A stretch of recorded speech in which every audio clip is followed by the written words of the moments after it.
Well, it was chaos, and then everything settled down in Tuscaloosa. Could more chaos on the coaching staff be coming for Alabama? You are Locked On College Football, your daily podcast on all things college football. Part of the Locked On Podcast Network, your team every day.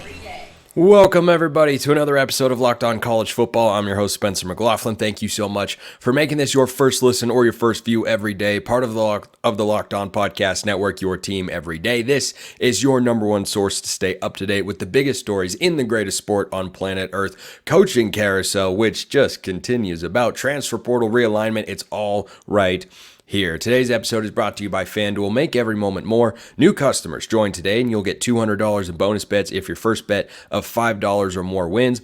Visit FanDuel.com/lockedon to get started. Ryan Grubb. What was your favorite moment of the Ryan Grubb era at Alabama? No, okay, we're not at that point yet. I'm just being facetious, Alabama fans. But there are credible reports that offensive coordinator Ryan Grubb, who has been with Kalen DeBoer for the last several seasons, who's been the play caller for the last 2 years, up for the best passing offense in all of college football over the last 2 years, and transformed Michael Penix from a guy who was most known for battling through injuries to a Heisman Trophy finalist and looming first-round pick. He went with Kalen DeBoer down to Alabama.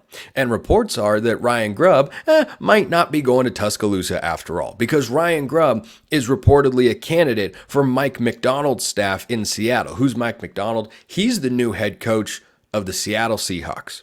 And the geographical footprint could perhaps make some sense. If you're Ryan Grubb and you were looking for geographical stability, well, staying in Seattle would be, the best way to do that. So this will come down perhaps to what Ryan Grubb really wants. And Kalen DeBoer could have to find a new offensive coordinator. And that would be a substantial development. That would influence how we should view the Alabama offense going into next year. Now, Kalen DeBoer has been a play caller in his time as a head football coach before. But more and more in the college ranks, because there are so many wide-ranging, encompassing responsibilities for a head football coach in college football, which we're going to talk about again today here on the show, and Bill O'Brien later. Curious thought there. The appeal of no longer being in college is very real, but the appeal for coaches who are in college to not call plays is also a reality. Nick Saban was not the play caller. Kirby Smart is not the play caller defensively at Georgia. Dan Lanning doesn't do it at Oregon. The only guys that I can think of off the top of my head that currently do it are Lincoln Riley at USC. Ryan Day has decided to yield play calling duties, though he'd done it for the last couple of years. And Chip Kelly at UCLA, who might want to go to the NFL. More on him in just a moment. But this would be a significant move for Alabama. And you would once again go to guys like Ryan Williams, the 5-star plus wide receiver who decommitted, then recommitted to Alabama, and make sure that he's still on board with playing for the Crimson Tide. And remember, Nick Saban left quite a while ago. The transfer portal, it's closing soon for Alabama, I suspect. I suspect it's not open forever, but if Alabama has to suddenly find a new offensive coordinator, what could happen in the spring? What could take place in the spring transfer portal window if guys who thought they were going to play for Ryan Grubb no longer have the opportunity to do so? What if they don't vibe with the new offensive coordinator? This could throw a wrench into Kalen DeBoer's plans as he tries to settle down, and he has settled down. I came on here a while ago on this show and talked about how Alabama did not have a top 15 roster in all of college football. You know what they did since then? They made some notable additions. Ryan Williams and Jeremy Bernard at wide receiver. Parker Brailsford along the offensive line. These are guys that are going to be instrumental to Alabama having success next year. So everything had all settled down, and Kalen DeBoer had to be thinking, okay, I've got my defensive staff, which has two, not one, but two former Group of Five head coaches in the guy from South Alabama and the guy from Buffalo as well. They gave up their head coaching positions just to be on staff at Alabama. You had Ryan Grubb coming with you, along with a number of other key coaches, like Jamarcus Shepard, for instance, who's known as a fantastic recruiter. then everything was all good, right? Everything had just calmed down. It was all chilling in Tuscaloosa, right? And this could absolutely disrupt the calm that Kalen DeBoer has worked along with the rest of his staff to create. Now, this is not a move that has yet happened. This is one that is being reported. But would Ryan Grubb go to the NFL? I fully believe he would, because I have no reason to believe that the incentive structure is designed for coaches to pass on going to the NFL if the opportunity is presented to them. The evidence is completely to the contrary, which brings me to Chip Kelly and how this ties to the Alabama job. Because Chip Kelly is currently a head coach at UCLA. That is one of the largest television markets in the country. That is a hotbed for recruiting in these United States of America. He's never been big into the recruiting world, and he reportedly has interviewed, though has not been named, the offensive coordinator for the Las Vegas Raiders. He has also reportedly interviewed for the offensive coordinator opening on Dan Quinn's staff with the Washington Commanders. Those ties have gone back the past couple of weeks. So if you thought the coaching carousel was all done, no, it just isn't. Nothing means anything anymore. Because as long as personnel movements on coaching staffs are taking place in the NFL, apparently you have to watch for what happens in college. Talked about on yesterday's show the impact of Jeff Hafley leaving Boston College. He was a Power 4 head coach with upward momentum in his program. He left to be a defensive coordinator in the NFL. If Chip Kelly is offered the offensive coordinator job with the Commanders, UCLA will be looking for a new football coach. And then everybody out there who thought their staffs were set, suddenly you're going to have to hold on, because you're going to be in for a bumpy ride. It just does not settle down, because this continues to be a legitimate problem in college football. And it's going to continue being a problem until changes are actually implemented. Not the changing of standards that Tennessee is alleging the NCAA has used in order to find a violation where one did not exist with regards to their NIL collective. No, not those sorts of changes. I'm talking about the stress and the demand that is put on college football coaches is clearly too extensive. Saban retired. Chris Peterson, by the way, speaking of Washington, saw the writing on the wall, said, nope, no, I'm done. I'm going to bow out before this all. I don't know if he had inside information that this is what the world would look like, but doesn't it kind of line up? Because it does to me. Chris Peterson, out of the sport, no interest in coming back. Nick Saban, he's retired. Jim Harbaugh, off to the NFL. Chip Kelly doesn't want to hang around. Jeff Hafley, off to the NFL. Ryan Grubb, tied to an NFL position. And though it hasn't happened yet, you have to believe everything about that is legitimate. Because in the NFL, you know what you have to worry about? Football. In college, you know what you have to worry about? A lot of things that are not football. And some guys just want to talk about ball. Now, this will create an opening for people like Kirby Smart, who, by the way, I don't think is in love with everything that is going on in college football right now from a coaching standpoint. His comments have indicated as such. But a guy like that who is willing to adapt to NIL in the portal and do all of that, which is insanity, by the way. At some level, you have to be a maniac. You have to be deranged. You have to be completely crazy. Those guys will be able to succeed and thrive in the new world of college football. But a lot of good coaches have already left and will continue to leave unless structural changes are implemented to fix college football and make it a more amenable schedule for coaches, for staffs, better situations for players, better for fans as well. All of this needs to be rectified, because when you see a report like Ryan Grubb going to the NFL potentially or being tied to the Seahawks job, he's the offensive coordinator at Alabama. He's the offensive coordinator. Hasn't even called a single play in practice for the Crimson Tide just yet, let alone in a game. Not a game, practice. We're talking about practice here. Hasn't even done that yet. And this report comes out that he could be a candidate there. He would consider leaving a guy who has benefited him personally in his career immensely in Kalen DeBoer, because it means he wouldn't have to deal with everything that goes on in college football right now. That's where our sport is at. Would Bill O'Brien bail on Ohio State? He 100% would. Would you go over to FanDuel? You 100% should. Happy Super Bowl to all who celebrate from FanDuel, America's #1 sportsbook. If you're like me, Super Bowl Sunday is all about scoring the best seat on the couch, grabbing your favorite football snacks. I'm a wings, chips, salsa, beer kind of guy, and placing some super bets. FanDuel has so many ways for you to end the season with a W, or 2, or 3, or 4, or however many you want. Not only can you bet on who will win Super Bowl 58 between the Chiefs and the 49ers, but FanDuel also has bets for which players will score a touchdown, how many points will be scored, and so much more. New customers join today, and you'll get $200 in bonus bets if your first bet of $5 or more wins. Just visit FanDuel.com/lockedon to sign up. That's FanDuel.com/lockedon. Make every moment more with FanDuel, an official sportsbook partner of the NFL. You thought just because February had rolled around, the coaching carousel was done.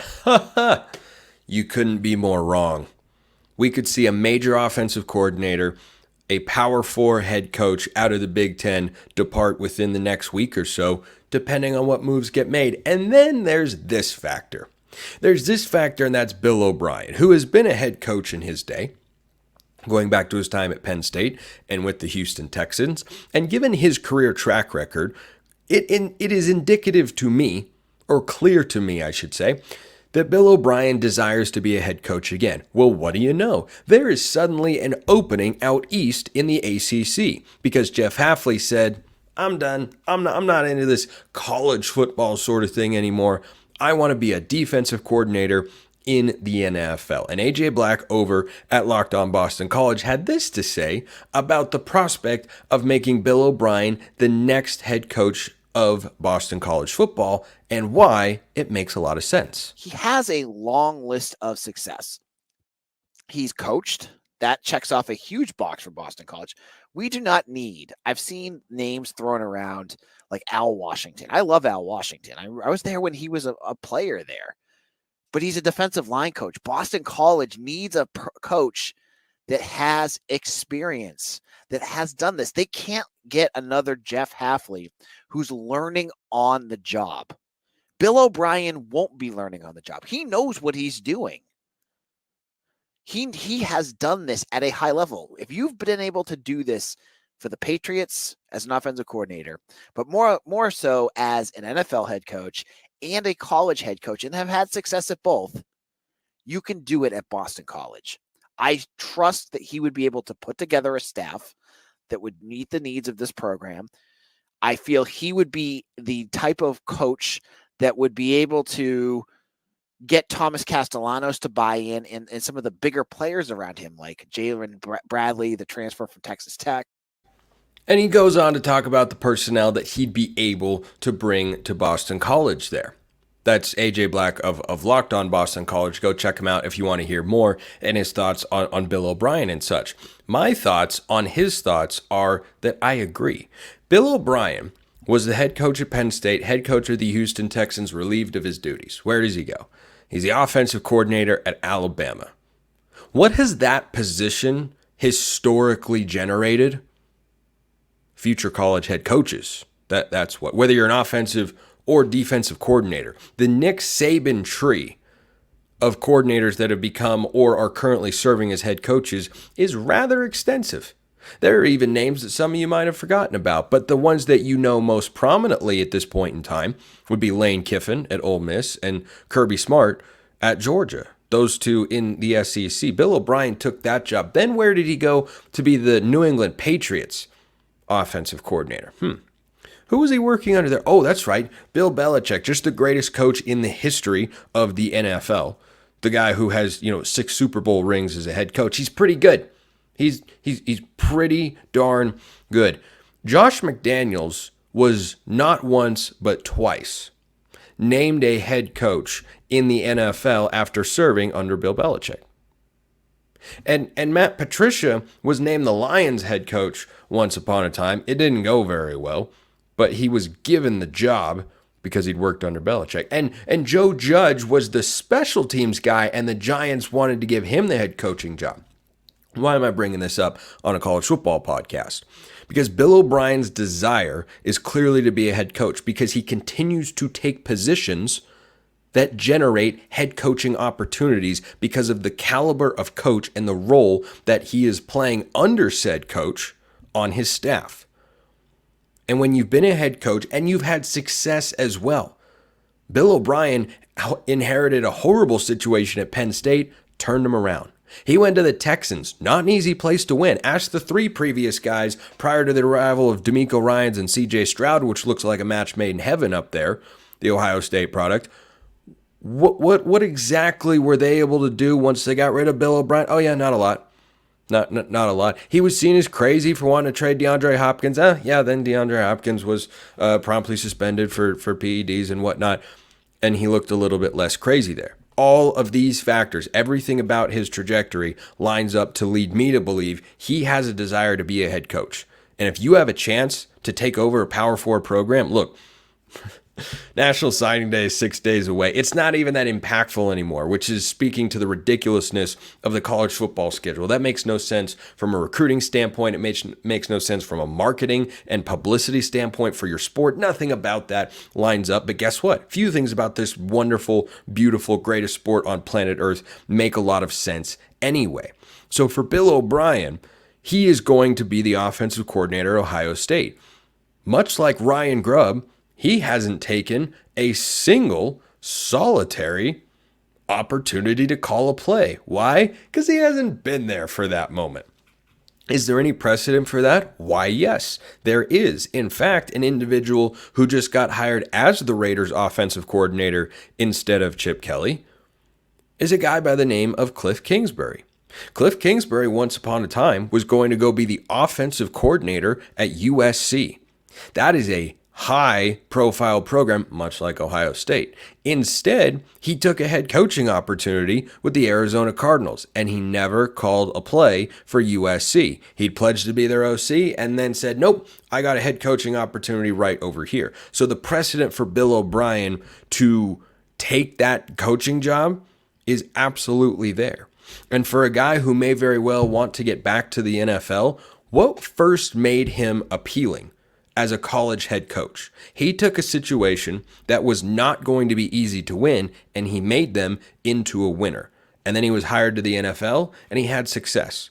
Well, now you've got a track record of success being a head coach in the NFL. If you were to go to Boston College and turn them into not even a conference title contender, just a perennial 7-9 win team, and do that for a couple years, do you think he'd get a phone call in the NFL? Because if Jeff Hafley, with the record that he put up over the last several seasons, was able to get a defensive coordinator position, Hafley was a head coach at Boston College, but Bill O'Brien would have been a head coach at Boston College with NFL head coaching experience, successful head coaching experience at that. Bill O'Brien's career lines up, and everything that he has done makes me think he wants to be a head coach. And if he were to go to Boston College, take that job, and turn them into, again, doesn't have to be a conference contender, though the ACC is not exactly the deepest conference in America. And in fact, I think of the Power Four, I think the ACC has the least amount of depth, which is why it once again could be a great opportunity for Bill O'Brien if his ultimate goal is to once again be an NFL head coach. Because if he goes to Boston College, where there is an opportunity in a realignment-driven ACC, where you've got Florida State and Clemson at the top, but are they going to be as strong as some people think they are or could be next year? Miami's still trying to figure things out with Mario Cristobal. Duke has a new head coach. North Carolina clearly has a ceiling with Mac Brown that they run into year after year after year. The opportunity is there to make them a mid to upper tier program for just a couple of seasons.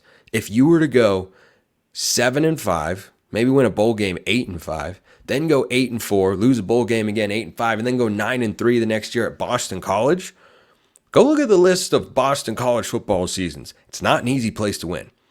It is not an easy place to win. And if Bill O'Brien went there, took that opportunity, bailed on Ohio State, he would do more for his NFL head coaching fortunes than if he were the OC at Ohio State. Because if you're the offensive coordinator there, I think that's something you're trying to parlay into becoming a head coach elsewhere. That's not going to lead you to being an NFL head coach. So would Bill O'Brien leave Ohio State? 100%. There's precedent with Cliff Kingsbury. I think Bill O'Brien wants to be a head coach again. I agree with what AJ Black of Locked On Boston College said. There are a lot of factors that make this a pretty solid pairing, and that could be the next move. And look out, whoever you are a fan of in this wonderful, beautiful sport that we call college football. Look out if Bill O'Brien gets hired, because no coordinator shall be safe. There's a new coordinator in Dallas-Fort Worth under Sonny Dykes at TCU. Does Andy Avalos make TCU a Big 12 contender? A contender again? Or was it all just a fluke?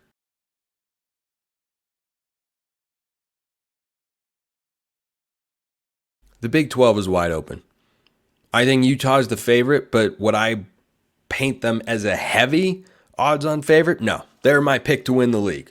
But no, they are not some massive, peak Clemson favorite in the ACC where Florida State was down and they were playing teams like Virginia in the ACC title game and whatnot.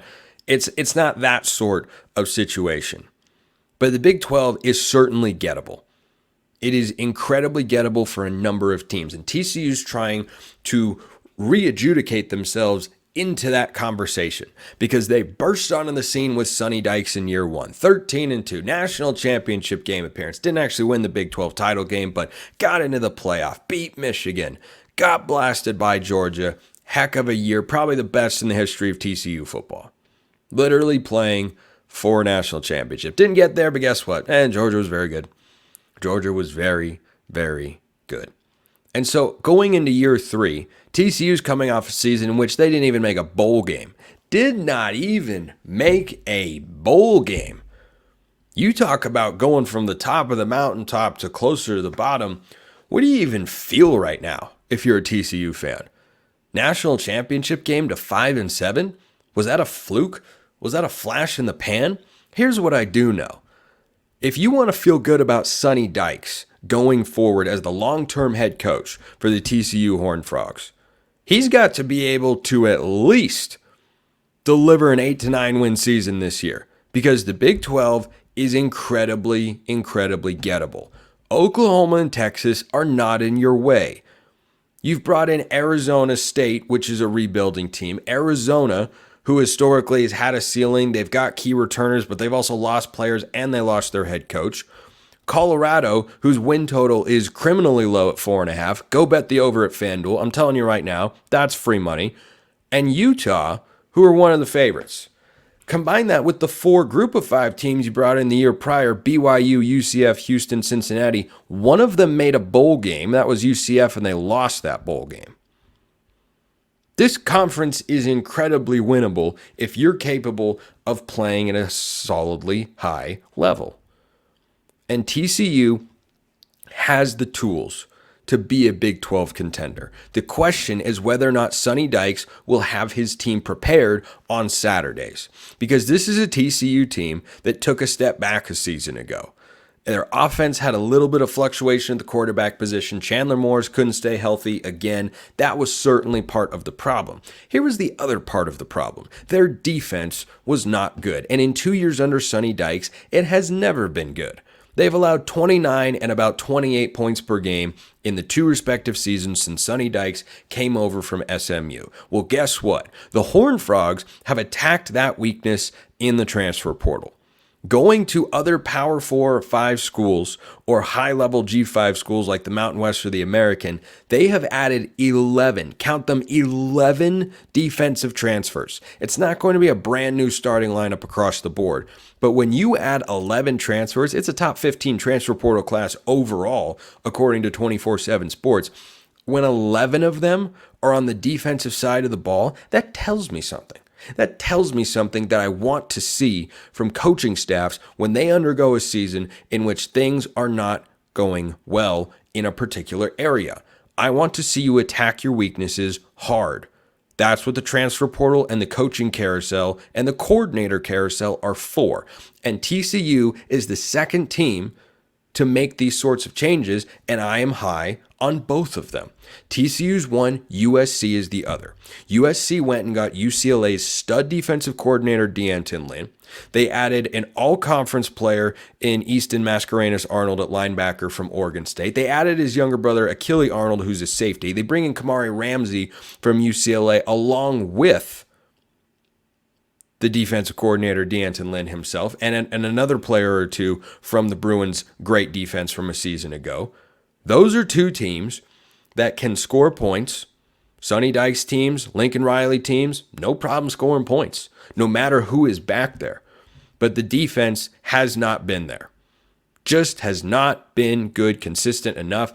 And what did TCU do this offseason? Just like USC, they went out and hired Andy Avalos, who was relieved of his duties as the head coach at Boise State prior to being the head coach in Boise, where he did not live up to expectations as an alum. He was the defensive coordinator at Oregon. Do you know what Oregon was good at when he was a defensive coordinator? Defense. They were good at defense.